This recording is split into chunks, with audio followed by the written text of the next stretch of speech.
Hey guys, Harry Thomas here and welcome, ladies and gentlemen, to a special DCU related ranking, my ranking of our favourite DCU heroes. I was initially planning to do a updated ranking of the DCU movies, but I thought might as well just wait until Wonder Woman 1984 and 2020 so that I have 3 updated movies to place on the list instead of just 2. So without further ado, if you want to know my ranking of the 10 DCU heroes, then just keep watching. At number 10, at the very bottom of my heroes ranking, Cyborg. Don't get me wrong, none of the DCU heroes are bad, and Cyborg, despite being the weakest member of the Justice League, is still far from a bad hero. He does have such a freaking badass and slick look to him, and he even is the one with the most important roles in the final battle in Justice League when he's running out of time to destroy the Mother Box. But other than that, despite Jordan Fisher's best efforts, he is the least charismatic of the team, and I would love a Cyborg solo movie where we get to explore his personal life more. How we get to see his backstory of how he became a cyborg in the first place. So greenlight a Cyborg movie, DC. At number 9, The Flash. Now Ezra Miller as the Flash is spot on casting. He is literally the Peter Parker of DC in how he just fangasms and fanboys out at the awe of the Justice League itself. Though similar to Cyborg, he is one of the weaker Justice League members as he doesn't have his solo movie to flesh him out more. So fingers crossed once he's finished playing Credence in the Fantastic Beasts franchise, Ezra Miller's The Flash will finally have his solo movie. At number 8, Deadshot. Technically, Deadshot is an anti-hero, but he still counts as a hero to me. Deadshot, played by Will Smith, was the second best character in Suicide Squad, especially with his compelling desire to be there for his daughter.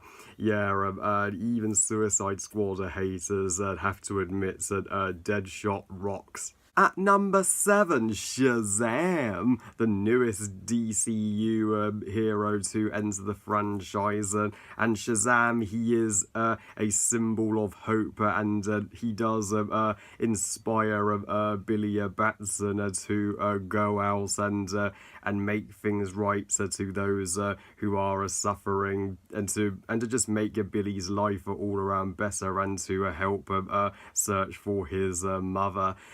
But Shazam would have been higher for me had he had more movies in this franchise to give him a little more of a character arc. But for his first solo movie, he shines. At number 6, Batman. The Batman to appear in Batman vs Superman and Justice League.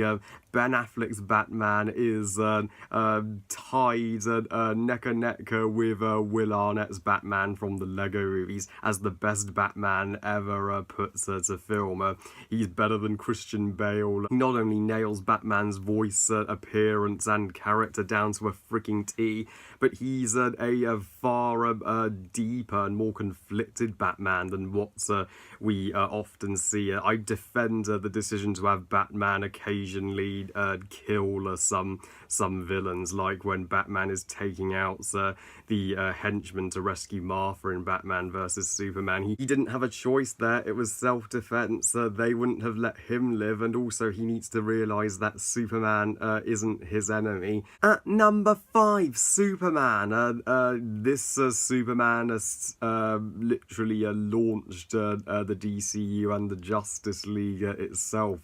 Henry Cavill's Superman has had a journey like no other Superman before him, from dealing with being outcasted as an alien on Earth to being the most fucking badass and epic Superman that we have ever seen, period. Finally a Superman who can fights for and he has even had his most emotional moment when he was forced to break Zod's neck to save an innocent family, and his rivalry with Batman, and then he literally sacrifices and gives his life to take down Doomsday, and then he is resurrected by his fellow Justice League members, and he saves the day from Steppenwolf's invasion. And it sucks that we may never see Henry Cavill as Superman on the big screen ever again. At number 4, Aquaman, the star of my second favourite DCEU movie. Yeah, Jason Momoa's Aquaman, of the three heroes in Justice League to enter before his solo movie had even been released. He was by far the standouts. He was one of the fewer godlike beings of the team, as well as Wonder Woman, to take on Steppenwolf, and he was even better in his solo movie Aquaman, in his journey to become the rightful king and unite the surface and aquatic world in peace.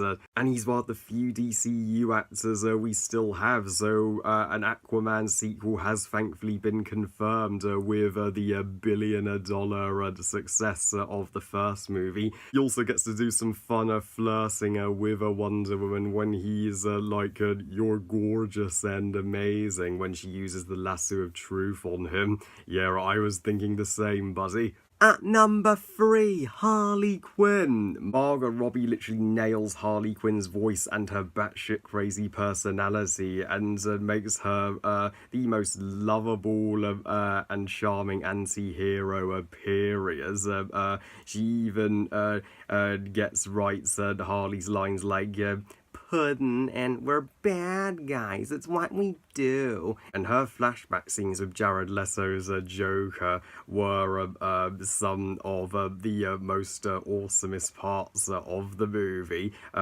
We finally got to see Harley and the Joker's backstory in live action. She even totally owns one of Enchantress's shoulders in that elevator scene, and then she just walks out like nothing happened, and hey guys, and she is slaying in that outfit, so she is so gorgeous. At number 2, Mera. Aquaman was all around her show, one of the few cases where the supporting superhero tops the primary hero in a movie. Yeah, where is Mera's solo movie? She is such a tough and strong woman who doesn't take shit from any of her male counterparts, and she helped Arthur fulfill his destiny.